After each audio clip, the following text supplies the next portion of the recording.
Hello, it's the 19th of February 2019. It's just gone 1 o'clock. For my next interview, I'm speaking with John Kitson. John Kitson is organising an event this Friday, being the 22nd, over in Buckfastleigh, to raise awareness about 5G. Now, we did a show last week with Pippa King where we touched very briefly on 5G and its effects. But John knows a lot more about it. He's putting on this event, and we're going to talk to him now. John Kitson, hello. Hello. How are you doing? Very well, thanks. Yourself? So, John, can we just start with the listeners? Just tell us a little bit about yourself and how you got into, 5G awareness. Sure. So it started with when I was in Tokyo, and I had a smart meter put on my property, and I started to have problems with sleep, couldn't concentrate as well. And also my mother passed away a few years ago. She had a DEC phone, which is a wireless landline phone, and she developed a lot of headaches, and then went on to develop a brain tumor. And she was using this for some time. And then I started to look into it, 5G, realized that they're rolling out a lot of this technology everywhere, and there are a lot of cancer clusters near phone masts, and then I realized it's time to do something. Yeah, so let's talk about 5G. I mean, we all know we've got our little signs on our phone, whether we're in a 3G area or we're in a 4G area. Don't really understand what that means. We just know, personally, 3G is it's a bit slower than 4G. So what are this 3G, 4G, 5G? Explain a little bit more and why we should be concerned about 5G. Sure. So 5G is basically fifth generation. Internet use, Wi-Fi use? What? Internet use, Wi-Fi use, phone use. It's encompassing a whole lot more, but it's also including the lower bandwidths that 3G, 4G, etc. are riding on. So it's utilizing those as well. And it's including your things like your smartphones, smart meters. They're going to be connecting street lamps wirelessly. And then they're going to have much more powerful phone masts. And 5G will take us all the way up to 95 gigahertz. And it will be the 95. Right, and what does that mean for people who don't know about gigahertz? What does 95 gigahertz mean? That basically means very strong frequencies. Okay. Very strong frequencies, a lot of radiation in particular. Right, so we are seeing a friend of mine, Martin, up in Hemel Hempstead. He contacted me very concerned that they were cutting down some trees and a mast was going up in Hemel Hempstead. Right, okay. Right by a primary school. Yeah. So what is incredible is when he said he wanted to go up there and ask a little bit and find out what company it was that was putting this up, but there was nobody there during the day, but they were working on it from about midnight through the night. Right. They were only working up there during the night. The only thing in the Hemel Hempstead Gazette about the 5G tower was that residents were saying it was an eyesore. There was not one thing listed that there could be health implications, what it meant, and the fact that it was up against next to a school. So what do you say about this? What were your thoughts? Well, a lot of this technology is being rolled out very secretively, and that's perfect evidence of that they're installing this during the nighttime. The telecommunications industry is now the most powerful industry in the world. It's $1 trillion industry, and they basically own the MPs. They own a lot of these councillors through their salaries. And there's not enough people standing up to them. And the problem with schools is that you have children. Now, children are much more sensitive to the impact of this radiation because their skulls are a lot thinner than the skulls of adults, and their bodies are still growing. They are much more liable to be harmed than adults are. So in what way can these towers harm children? where, what are the side effects? I mean, let's just go into this. I know absolutely nothing about this subject. I've got my child at the local school. I've walked along and I've seen there's this tower. What's that? And I come and you're standing outside the school, and I'll say, here, what's that? What would you say to me? Well, I would say things like headaches are quite typical. And things like also problems sleeping, depression. You've now got 1 in 4 girls at the age of 14 now self-harming. So a lot of things like autism, anxiety, depression, seizures, heart palpitations, tinnitus is another one, fatigue and tiredness, cognitive decline, memory problems, concentration difficulties like brain fog as well is another major issue. I mean, this is incredible because, we have all these side effects for things like, we've got the fluoride, thankfully not down here, fluoride in the water. We've got the connections with autism and other links to do with vaccines. We look at our food. We've got the aspartame. Now we've got the 5G. It just seems to we're being attacked. The human race is being attacked on every front, John. That's right. That's right. And what a lot of people don't realize is that it's a weapon system. And I've interviewed Barry Trower. I've interviewed Mark Steele. They have the background knowledge. It's radar. So this has been used in the military. For example, you have bomb disposal units. Yeah. It can be used to interfere with someone who's trying to dispose or disarm a bomb. A frequency can be beamed at them, and it can completely throw them off the work they're doing. And people don't understand the power of this technology to harm, and that's why they need to understand that it's basically a weapon. Yeah, I mean, if we look at the fracking, Ian Crane has had 100% success rate. He's gone out into the local communities. He has given talks in those local communities, showing the awareness, showing what fracking does, also then showing how their MP was involved with the companies like Quadrilla and various other companies, and he's had an actual 100% success rate in stopping fracking wherever Ian Crane has gone to give a talk to the local community. He's given that information and then he's walked away. Yes, he's been on sites all across the country, but all the little communities that he's gone in to give this talk, it's made this community come together and sort themselves out, because we seem to be turning into a nation of needing our hands held to do everything, this big brother state, this nanny state. And it's time for people to, in my opinion, to start empowering themselves and taking action themselves. What about the 5G movement? Can we get this moving along the same direction as the fracking, whereas they're practically giving up doing hydraulic fracking in this country? Do we have any hope at all with the telecommunication giants or whoever is behind these 5G technologies who are putting up these towers? Yes, we certainly do. And this is what will be mentioned at the upcoming event. I recommend inpowermovement.com and Cal Washington and the great work that he's been doing, because there's such a thing, what's called a notice of liability.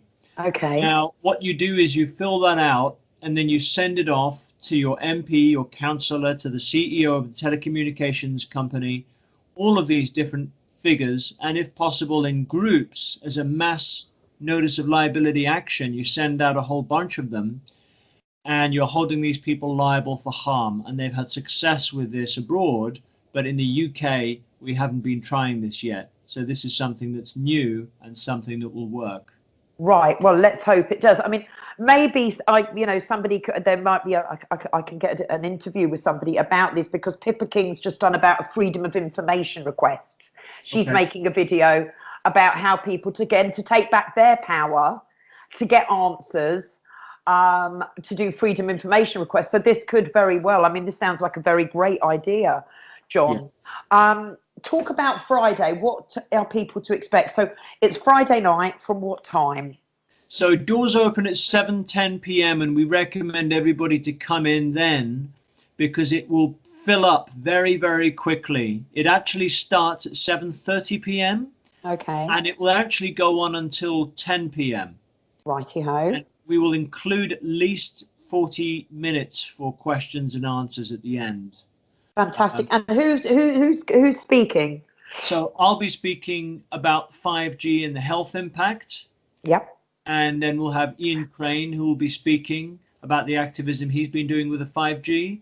Yeah. And then we'll also have Cal Washington and Lena from Inpower, and they'll be talking about the notices of liability. This is fantastic. So can you give us the full address? Yes, sure. Okay. So it's Buckfastleigh Town Hall. Yeah. And that's Bossall Road. Buckfastleigh. That's right. And there's an event page on Facebook, is there? I think I've shared that. There is, yeah. So if people go to 5G and smart meter health effects, if they search that in Facebook, they can also follow my page, John Kitson. My photo, I've got the microphone there. There's also Stop 5G UK. I've advertised it on the 5G Facebook pages. And you've got a YouTube as well. That's right. That's 5G awareness, and that's all one word, 5G awareness. And then there's the website, which we've got, www.5gawareness.weebly.com, which is www.bly. Brilliant. How many towers would you say how many have we got up approximately around here in South Devon, would you say, are up already? Okay, well, I've noticed around, for example, Totnes area, we've got this new MIMO masts. MIMO stands for massive in, massive out. We've got one of those in the post office. They've got one outside Dartington School. They've got I've seen about half a dozen at least in the area. And when I spoke with Barry, Barry Trower, that's right, yesterday, he explained to me that I just relay some of the stuff he said. He said to me, 5G transmitters are going to be placed every 150 meters. The expected frequencies are 28, 38, 60, 72, 73 gigahertz. The top frequency, 95 gigahertz, is secured for military and police, and it's called active denial. It's going to be used to cause neurological and physiological and brain and body damage for crowd control. It will be fired from vehicle, aircraft, helicopters. And the reason we have these every 150 meters is because the range cannot go very far. So that's why they'll be using the sub-gigahertz range, so below 1 gigahertz, which is a lower frequency, to travel through the street lamps. John, I'm actually sitting here with my jaw practically hitting the table. Yeah. So this can be used for people when for people who want to stand up and make change and maybe want to go and protest peacefully. They can just turn this on and no one's got hope in hell. Well, this is where the notices of liability come in, and the urgency to start using these notices of liability, and the urgency to take action this year, because this really is an urgent. This really do or really die. Once this stuff's up, then I really don't think we have a chance. And this is exactly what Barry said. He's also said there is no single safety test that's been done on 5G. There's no safety certificate or sentence published that it will not cause harm. And this springs from 1999, around 350 companies such as Google, Facebook, the BBC joined together to produce what is called Wi-Fi. 5G is an extension of Wi-Fi, the Internet of Things. They're putting up around 250,000 drones, balloons, and satellites to saturate the planet. And these agencies, Google, Facebook, the BBC, they control the media, they own the MPs. And Barry Trower said, if anyone wants proof, if anyone wants to see documentation on the harm that this causes, then he will be quite happy to see them face to face. I think I need to have Barry come on the show again soon. It's been many years since I did. I think we need to speak to him because this is really serious. This is really impact. I mean, this is making chemtrails look like a common cold compared to 5G, which we can call mass destruction.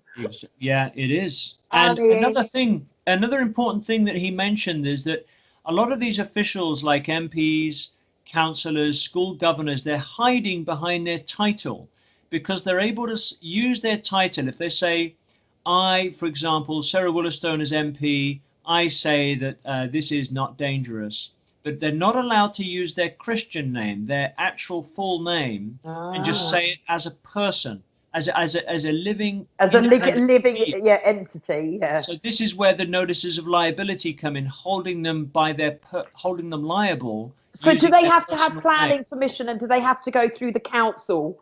And do MPs have to approve the areas that these 5G towers are going up in? As far as I know, no, they don't. And they don't need planning permission to put them up? No. Someone has to sign a document to say that they agree to having this mast or whatever put up, whether it's Wi-Fi, and that person holds the liability. Right. So if someone's having it, so if somebody's putting them on their private property, I mean, I wonder, for one, that'd be interesting to find out as just an exercise on how much they get paid if they put one up on their own private property. But then the council must, if they're putting up it on on council land, they must. This is like a little exercise I might have to do to see who's approving all of these.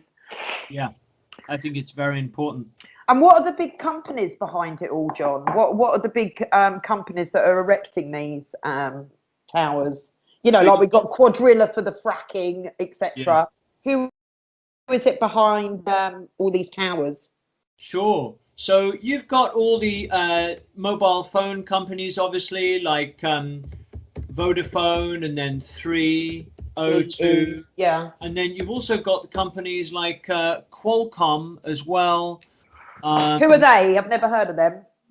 So they're basically responsible for a lot of the sort of technology, the technological side. They're above an AT&T, which is a huge company. Huge, in America, parent company. And then, of course, companies like Apple as well, making the 5G compatible phones. So there's a lot of companies invested in the 5G. And then, of course, Huawei, the Chinese firm. Well, there's a lot going on with Huawei at the moment. A lot of things going on with with spying and all sorts. Yeah, and our 5G, although in the States there's now resistance growing under the Trump administration with Huawei, but in the UK they're fine to erect the 5G at the moment. So China are basically implementing our 5G system.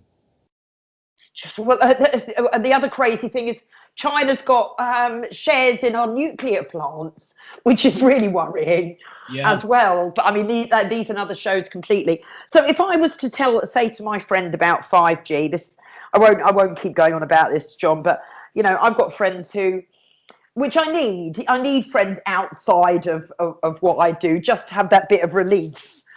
Sure. They understand and they respect my views. That they listen, but they're just quite happy in their little world. Which is, there are times when you think, if only I hadn't have woke up, I was living in this little bubble. So I'm trying to talk to them about 5G, and I don't know. Here she goes again. Loopy's off. What they'll say? So come on then. What's it going to do to me? This 5G? Make an example. So. What do and others, not just me, what do people say to their friends who don't really want to know, don't really care?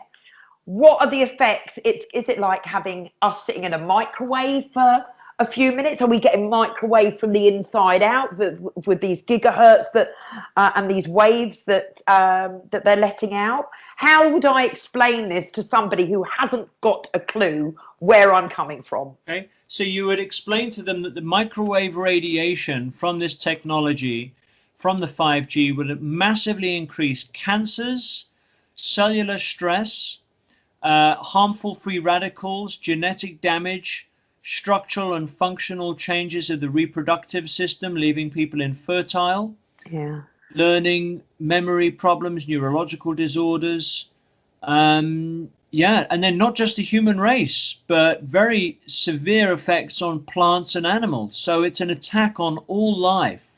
And I would quote the 5G appeal that has been put together, where dozens and dozens of scientists and doctors are warning about 5G and asking for a moratorium, and that can be found at www.5gappeal.eu. So it's an appeal by European doctors and scientists against 5G, because the World Health Organization, they're not listening. Well, no. Do they ever? John, this has been brilliant. Thank you so much for doing this. I will get this up. It'll be out later on. I will get it far and wide. And all I can say, listeners, is if you are in the Devon area, or even if you're just outside Devon, this talk Friday night is so, so important, because it is something that's going to affect you and your family. It's going to affect every single one of us if we don't do something. So now is our time to empower ourselves and stop this. So if you can make it to the event, you're going to get that information. You know, they're going to talk about notice of liabilities. We're going to have videos out shortly of for how to do freedom of information requests. Let's take back our power. Let's stop depending on other people to sort things out for it, and let's sort ourselves out ourselves. And you'll be amazed at how good you feel after that. You're taking your power back. Nobody's going to do it for you. This is affecting you. This will affect your family. So it is this Friday, 7:10, doors open at the Town Hall, Bostle Road in Buckfastleigh. As John said, John will be speaking, Ian Crane will be speaking, and the Inpower Movement will also be speaking. And John, can you just quote the websites again, please, for me? Sure. So we've got the 5gappeal.eu I just mentioned, and then my own website, which is 5gawareness.weebly.com. It's WWBLY, and then the Inpower Movement. So that's Power Movement, one word, .com. John Kitson, thank you so much. And we will be doing another show on essential oils and health very, very soon. But at the moment, we just need to get this event promoted and make everybody aware of the dangers of 5G. So, John Kitson, thank you so much for your time. Thank you, Lou. Have a lovely day. You too.